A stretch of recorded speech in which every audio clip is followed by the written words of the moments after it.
오늘의 묵상 한 장은 사무엘하 24장입니다. 오늘도 생명의 말씀과 기도의 능력으로 천국을 실감하는 은혜가 있기를 원합니다. 이제 사무엘서 상하 전체 내용이 오늘 24장으로 이제 마무리가 되고 있습니다. 오늘 24장 이 내용을 통해서 보면은 이제 다윗이 인구를 이렇게 조사함으로 큰 이런 재앙이 임하는 그런 장면이 소개가 되고 있어요. 그러니까 사무엘상 그리고 사무엘하 사실 전체의 핵심 인물은 바로 다윗이죠. 그러면은 이제 다윗이 정말로 하나님의 구원의 역사로 하나님을 찬양하는 것으로 마무리를 지는 것이 바로 전체 흐름상 맞는 내용이 됩니다. 그래서 23장으로 이렇게 마무리가 되어지면은 다윗이 이제 어떻게 하나님께 기름 부음을 받고 어떻게 하나님을 의지하며 그리고 하나님께서 어떻게 다윗을 구원하셔서 이렇게 찬양하는가 하는 내용으로 아름답게 마무리를 지을 수가 있어요. 그런데 오늘 24장 이 내용은 유독 다윗의 범죄가 이렇게 도드라지게 드러납니다. 그로 말미암아 하나님께 큰 징계를 받는 장면이죠. 그렇기 때문에 좀 어색한 듯한 그런 구성인 듯해요. 그러나 이 속에는 하나님의 놀라운 그런 의도가 담겨져 있습니다. 그래서 실질적으로 이제 성경의 주인공은 사람이 될 수가 없어요.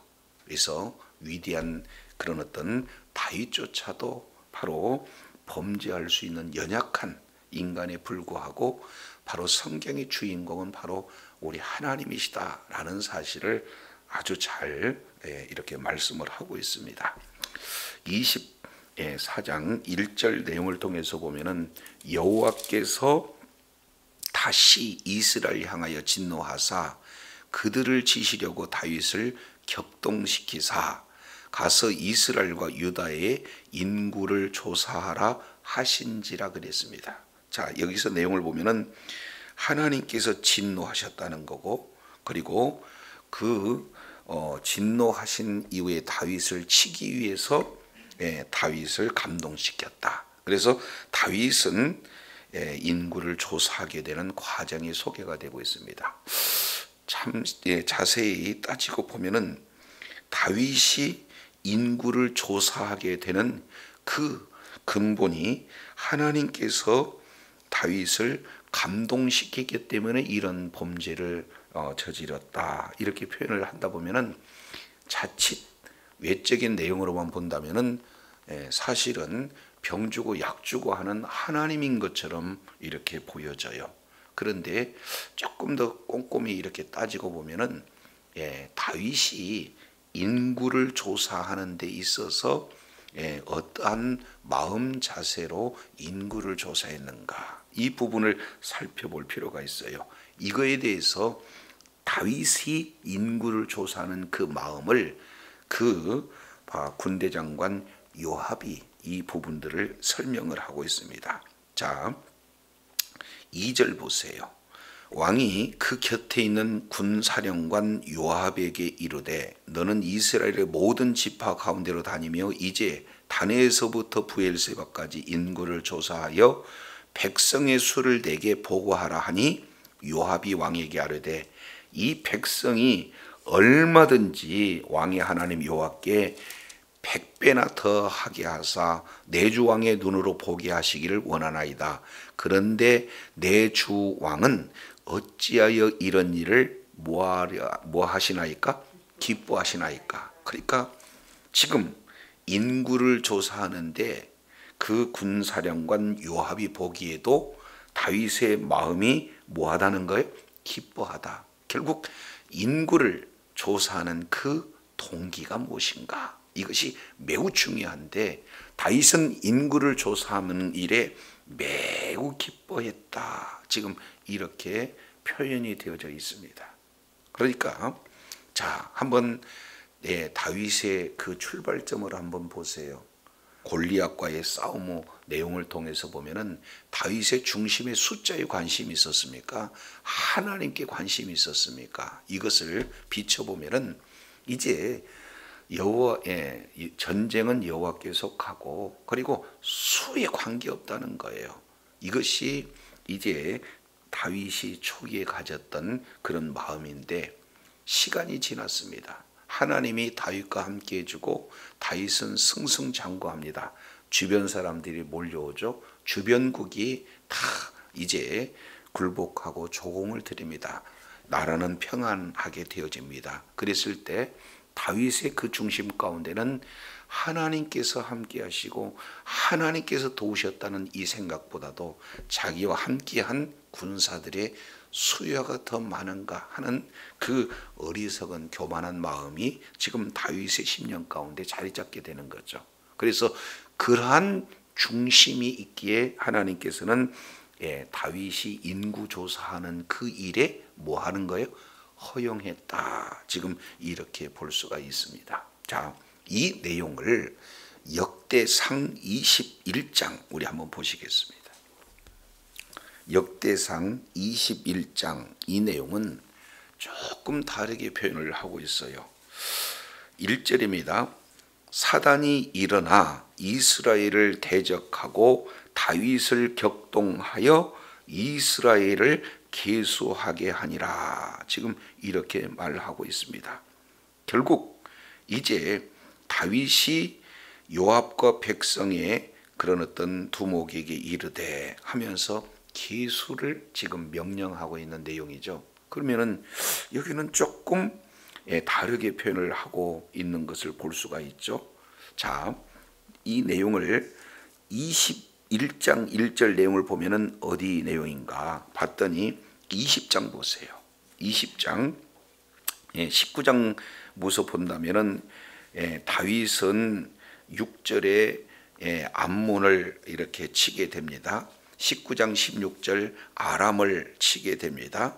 20장 1절에는 이제는 암몬을 완전히 정복하게 됩니다. 그리고 20장 4절 이하 내용은 블레셋 사람을 칩니다. 결국 지금 역대상 21장 이 내용을 통해서 자세히 보면은 다윗은 싸움에 나가면은 연전연승하고 있는 그런 상황 속에서 다윗이 지금 인구 조사를 하고 있는 그 배경을 역대상 19장에서 21장에서는 자세히 이렇게 말씀을 하고 있습니다.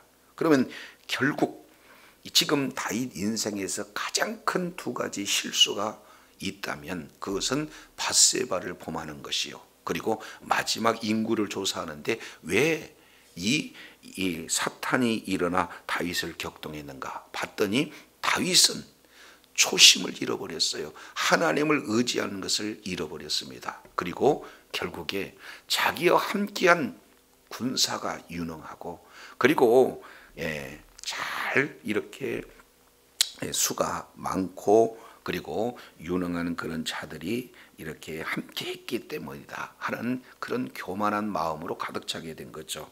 그래서 인구를 이렇게 계수하게 되는 결단을 내린 거예요. 그런데 역대상 21장은 그 교만한 마음을 실제 부추겨서 이렇게 인구를 조사하게 하는 그런 출발이 어디로서부터 기인된 거예요? 사단이 다윗을 격동했다. 그리고 그 격동한 마음에 다윗은 인구를 계수했다. 이렇게 지금 말하고 있어요. 자, 그러면은 역대상 21장과 오늘 사무엘하 24장 이 내용을 서로 대비해 보면은 우리가 더 혼란에 빠질 수가 있어요.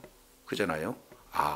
하나님께서 다윗의 마음을 격동하는 것이 옳은 건지 아니면 사단이 다윗의 마음을 격동하는 것이 옳은 건지 아니면 다윗의 마음이 진정 교만해서 이렇게 인구를 계수하는 건지 참 이렇게 분별하기가 쉽지 않아요. 자, 이것에 대해서 성경은 뭐라고 말씀을 하고 있는가? 자, 이 문제를 해결해서 우리 잠깐 욥기서 1장을 한번 살펴보도록 하겠습니다.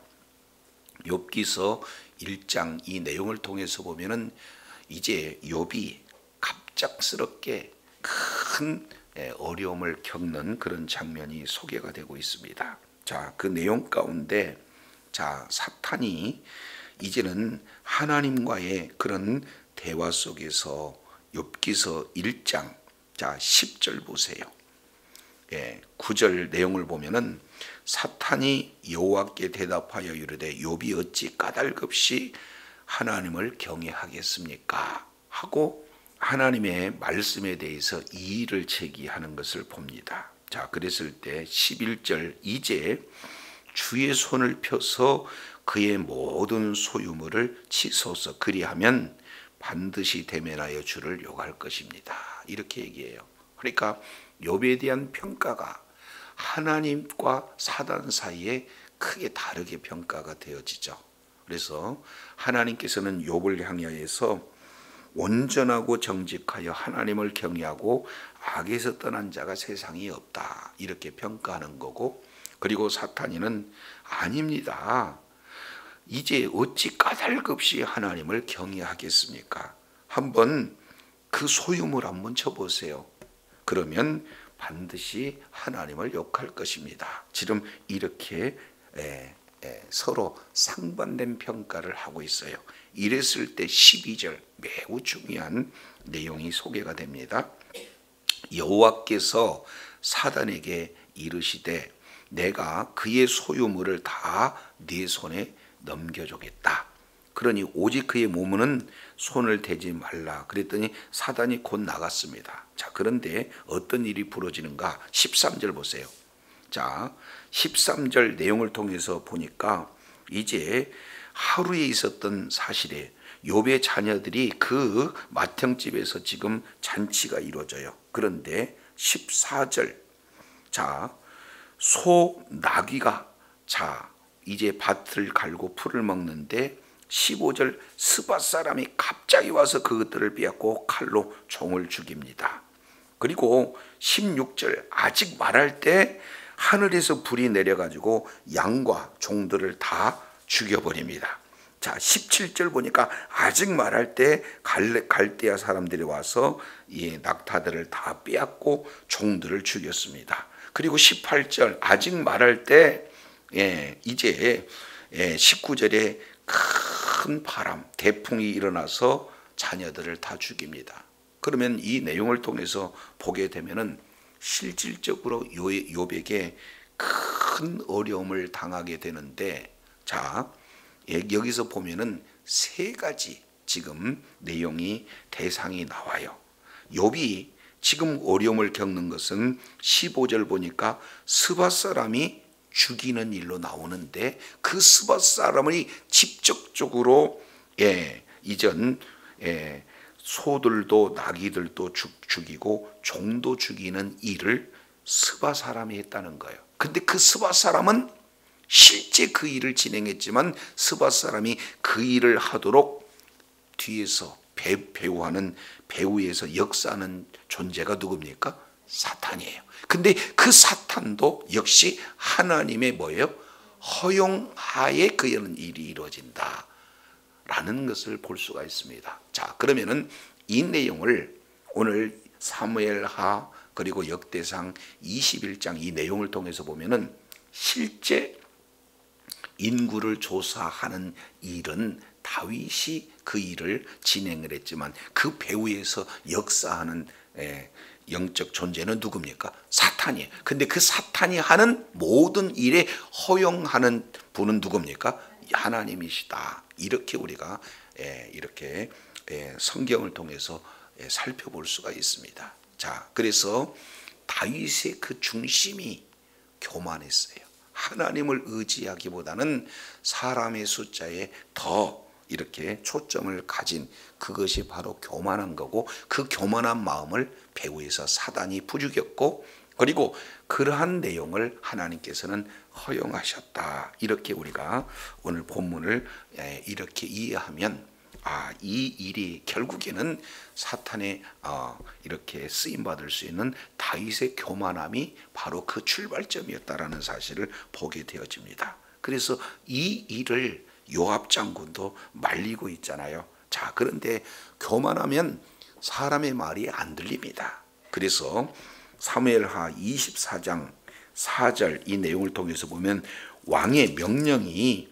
요압과 군 사령관들을 재촉해요. 들리지가 않습니다. 그래서 할 수 없이 요압과 사령관들이 이스라엘 인구를 조사하려고 왕 앞에서 물러납니다. 자, 그래서 이제 5절부터 이제 7절까지 이런 단에서 부엘세바까지 인구를 조사하는 그 내용을 통해서 보면은, 자, 무려 그 기간이 8절 내용을 보니까 9달 20날 말, 그러니까 약 한 10개월에 걸쳐서 아주 이렇게 촘촘하게 인구를 조사했다 하는 그런 내용이에요. 그러면 한번 생각해 보세요. 이 나라가 얼마나 태평성 됐는가.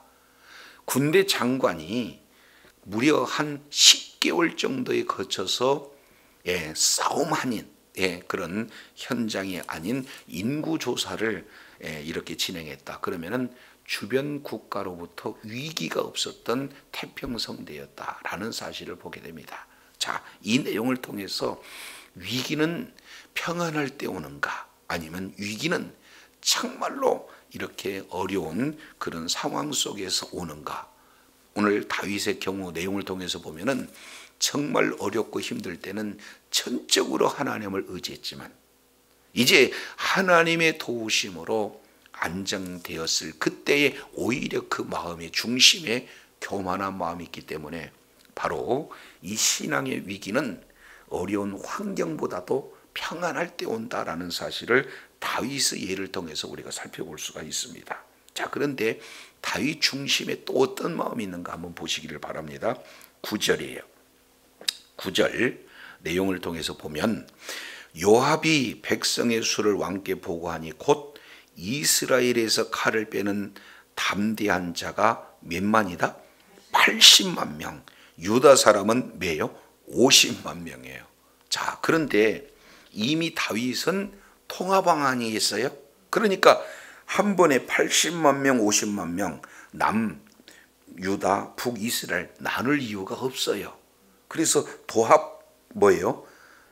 130만 명 이렇게 지금 숫자가 기록이 돼야 되는데, 이 내용은 다윗의 중심 가운데 세바의 반란 이후에 어떻게 되는 거예요? 그 중심 가운데는 남유다가 나누어져 있다. 그런 어떤 내용들을 우리가 살펴볼 수가 있습니다. 자, 그런데요, 이렇게 하나님께서는 모든 남유다 그리고 북이스라엘 통합왕으로 기름 부어 다윗을 왕으로 세워주셨음에도 불구하고 다윗의 마음은 뭐예요? 마음 가운데 나뉘어졌다.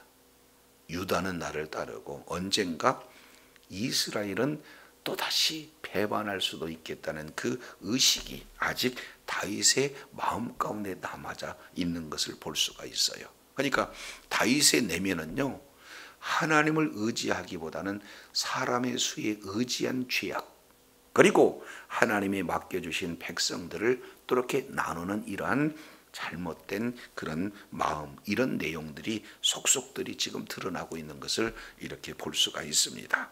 자, 그런데 이 사실을 다윗이 이제 뉘우치는 장면이 10절이에요. 다윗이 백성을 조사한 후에 그의 마음을 자책하고 다윗이 여호와께 아뢰되 내가 이 일을 행함으로 큰 죄를 범하였나이다. 여호와여 이제 간구함나니 종의 죄를 사하여 주옵소서. 내가 심히 미련하게 행하였나이다. 이렇게 잘못을 깨닫는 것도요, 결국에는 누구의 은혜입니까? 하나님의 은혜예요. 그래서 다윗이 지금 회개하고 있는 이런 어떤 모습들을 볼 수가 있습니다. 자, 그랬을 때 하나님께서 갓 선지자를 향해서 말씀을 하고 있는 그런 내용이 있죠. 그게 12절 세 가지를 보일 건데 그 중에 하나를 택해라. 그 세 가지가 13절 뭐라고 지금 표현을 하고 있습니까? 다시 다윗에게 이르러 아뢰되, 자, 이르되 왕의 땅에서 7년 기근이 있을 것. 그리고 두 번째, 왕의 원수에 쫓겨 석 달 동안 그들 앞에서 도망할 것. 세 번째입니다.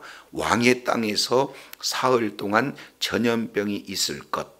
자, 이것을 생각해 보고 무엇을 선택할 것인지 답을 주세요 하고 지금 다시 다윗에게 지금 말하고 있는 것을 볼 수가 있습니다.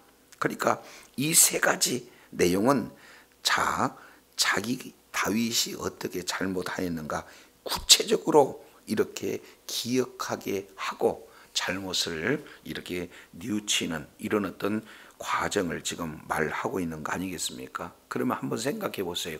이 세 가지 내용 가운데 과연 죄를 이렇게 지은 그 자가 누구지 하는 것, 바로 다윗 아니겠어요? 그런데 7년 기근이 있다 그러면은 사실은 이 이스라엘 전역에 7년 기근이 있게 되어지면은 가장 큰 피해를 누가 보는 겁니까?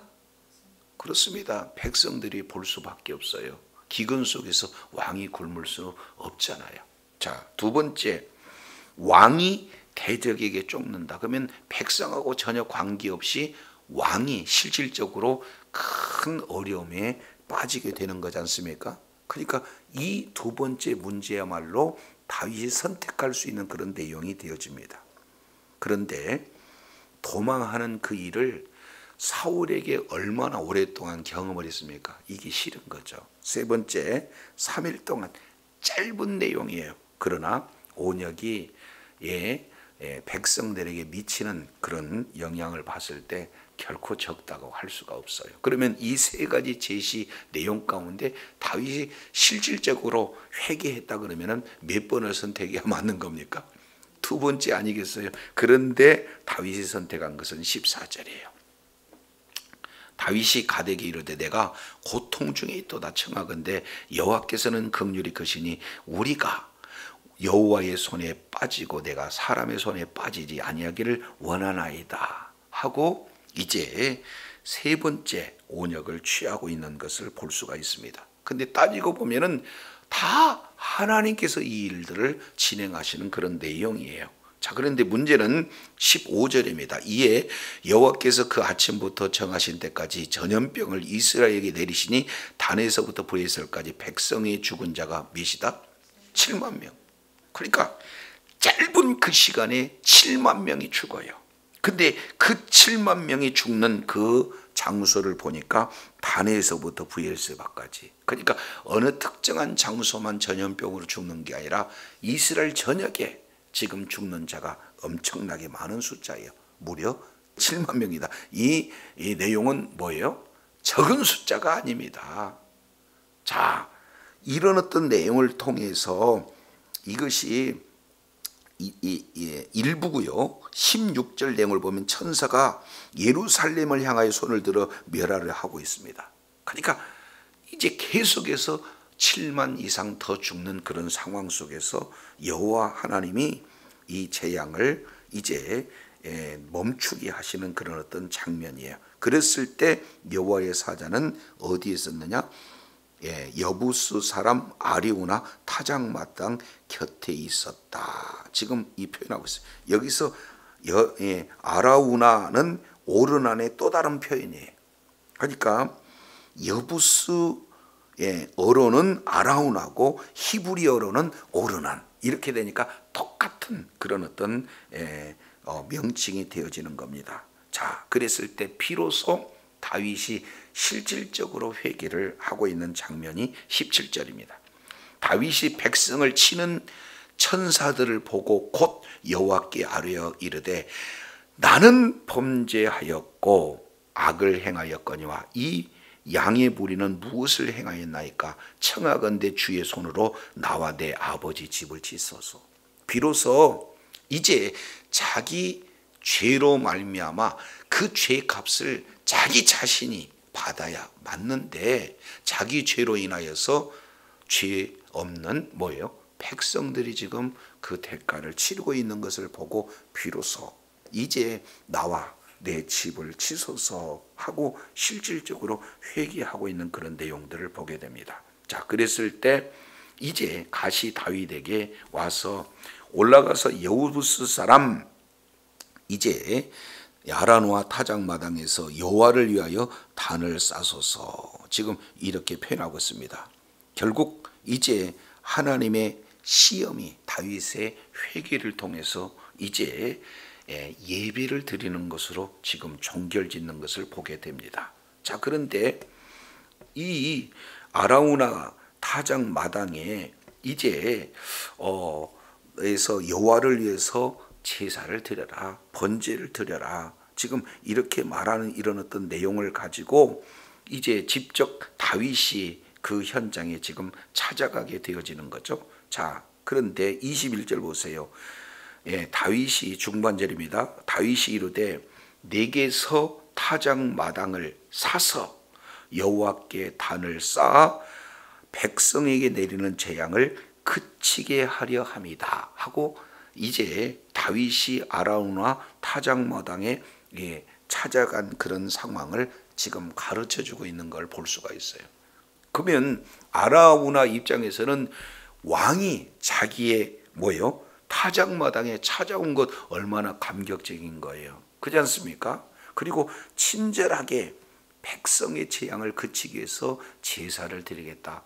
좋은 내용 아니겠습니까? 그러니까 아라누아는 22절 번제를 드리는데 소도 주고 뗄나무도 주고 모든 걸 다 제공하겠습니다. 이렇게 얘기를 했을 때 이걸 거절해요. 자, 24절 내용을 보니까 그렇지 않다. 내가 값을 주고 내게서 살리라. 값이 없이는 내 하나님 여호와께 번제를 뭐한다? 드리지 않겠다 하고 은 500세를 주고 지금 사는 겁니다. 반복되는 내용이 뭐예요? 값 없이는 예배를 드릴 수가 없다. 지금 이 내용을 말씀을 하고 있어요. 그래서 25절 그곳에서 여호와를 위하여 단을 쌓고 번제와 화목제를 드렸더니 이에 여호와께서 그 땅 올려 기다를 들으시고 이스라엘 내린 재앙이 뭐였다? 그쳤다. 이것이 사무엘서 전체 내용의 결론이에요. 결국에는 여호와께 번제를 드리고 여호와께서 기도를 들으시고 재앙을 그치는 내용으로 모든 것이 마무리가 되고 있습니다. 그러면 여기서 이 아라우나 타작마당 이 내용이 과연 어떤 내용이 이 속에 담겨져 있는가? 우리 한 군데만 더 찾아보도록 하겠습니다. 자, 어디를 보시냐면은 역대하 3장입니다. 역대하 3장 1절 이 내용을 통해서 보면 솔로몬이 예루살렘 모리아 산에 여호와의 전을 건축하기를 시작하니 그곳은 전에 여호와께서 그 아비 다윗에게 나타난 곳이요 여부수 사람 오르난 타작마당이 다윗이 정한 곳이다. 이렇게 지금 말씀을 하고 있습니다. 그러면 여기서 두 개의 장소가 지금 나타나고 있죠. 하나는 모리아산, 또 하나는 오르난 타작마당. 이것은 다윗이 정한 곳이요 동시에 하나님께서 정한 곳이다. 결국 오르난 타작마당 이 내용은 나중에 예루살렘 성전이 세워지는 그곳이요. 이제 아브라함이 이삭을 하나님이 번제 드리라고 하는 그 장소가 바로 오르난 타작마당이요. 그곳이 예루살렘 모리아 산이다라는 사실을 보게 됩니다. 결국 이 내용은 이제 예배로 마치는 이런 과정 가운데 지금 여기에 그 장소에 성전이 세워져요. 이 내용은 바로 그저 예배를 우리 하나님께서 받으시고 기도에 응답해 주시는 그런 어떤 내용은 값을 지불하지 아니하고는 이런 일들이 이루어질 수가 없다는 거예요. 그러니까 값을 지불되어진 예배, 그 이후에 하나님께서 기도의 응답을 말씀하고 있는 내용은 훗날 이 그림은 이 내용은 누구를 지금 향하고 있습니까? 예수 그리스도를 향해서 보여주고 있는 그런 내용이에요. 그래서 이제 예수님이 이제 참된 그런 어떤 성전이 되어지고 그리고 예수님은 이런 재앙을 만난 죄로 말미암아 이제 재앙을 만나 죽을 수밖에 없는 그런 모든 사람들을 위해서 십자가에서 피 흘려 피의 값을 지불하고 이제 하나님 앞에 이렇게 제물로 죽으셨던 분이 바로 예수 그리스도입니다. 그래서 이런 사실을 믿는 믿음으로 주님 앞에 나갈 때 재앙이 그치고 저주가 그치고 죽음이 변화해서 영원한 생명이 주어지는 십자가의 그런 은혜가 지금 사무엘서 전체 결론으로 보여주고 있습니다. 저도 여러분도 주님 오시는 그날까지 우리에게 소망이 있는 것은 십자가에서 피를 흘림으로 이제 우리들의 모든 죄를 위해서 대속된 그런 어떤 죽음을 말미암아 우리가 죄 사함을 받고 영원한 생명을 얻을 뿐만 아니라 하나님의 자녀로서 천국의 기업을 누릴 수 있는 은혜가 주어졌다는 사실이에요. 끝까지 이제 이러한 은혜 가운데 거하면서 주님 앞에 나아가 날마다 하나님의 놀라운 그런 분복을 삶 속에 적용하며 누리며 하나님의 뜻을 이루는 데 존귀하게 받는 복된 은혜가 있기를 예수 이름으로 축원합니다. 기도하겠습니다. 하나님 아버지, 사무엘상 그리고 사무엘하 전체 마지막 결론은 우리 하나님께서 이제 사람의 인생의 죄로 말미암아 이제 재앙 가운데 죽음을 당할 수밖에 없는 이런 상황 속에서 오르는 타작마당에서 값을 지불하고 하나님 앞에 온전한 제사가 드려질 때에 우리 하나님께서 제사를 받으시고 기도에 응답하심으로 문제가 해결됐던 모습을 살펴보면서 이것은 바로 인류의 대속적인 십자가에 죽으신 예수 그리스도를 드러내 보이는 내용임을 다시 한번 일깨워 주시니 감사합니다.